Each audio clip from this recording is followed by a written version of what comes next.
ए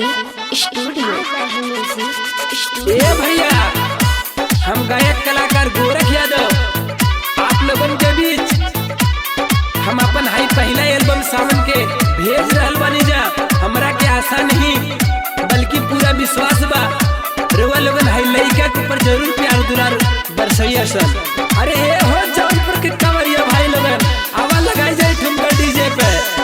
चढ़ते सावन घिरे बदरी नाचेला कांवरिया चला जौनपुर वाले। चढ़ते सावन घिरे बदरी बरसेला फुहरिया चला जौनपुर वाले। बाबा बैजू के नगरिया चला जौनपुर वाले। बाबा बैजू के नगरिया चला जौनपुर वाले।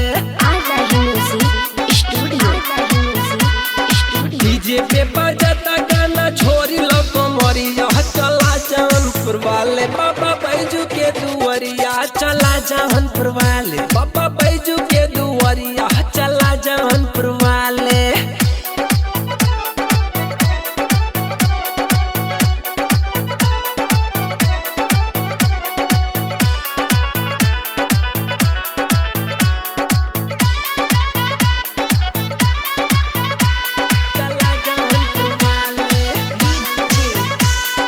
आजमगढ़ वाले भारे दुर्वासा से पानी हो। जलालपुर माऊ जालल शिव के राजधानी हो। सागंज खुटहन भर के सुल्तानगंज से पानी हो। केराकत वाले चाले शिव के राजधानी हो। गाजीपुर गोरखपुर वाले पानी के पगड़िया चला जेठपुरा वाले। टौरी के देखा कवरिया पानी के पगड़िया चला भैंसमी वाले। बाबा बैजू के नगरिया चला ये लपरी वाले। बाबा बैजू के नगरिया चला पूर्वांचल वाले।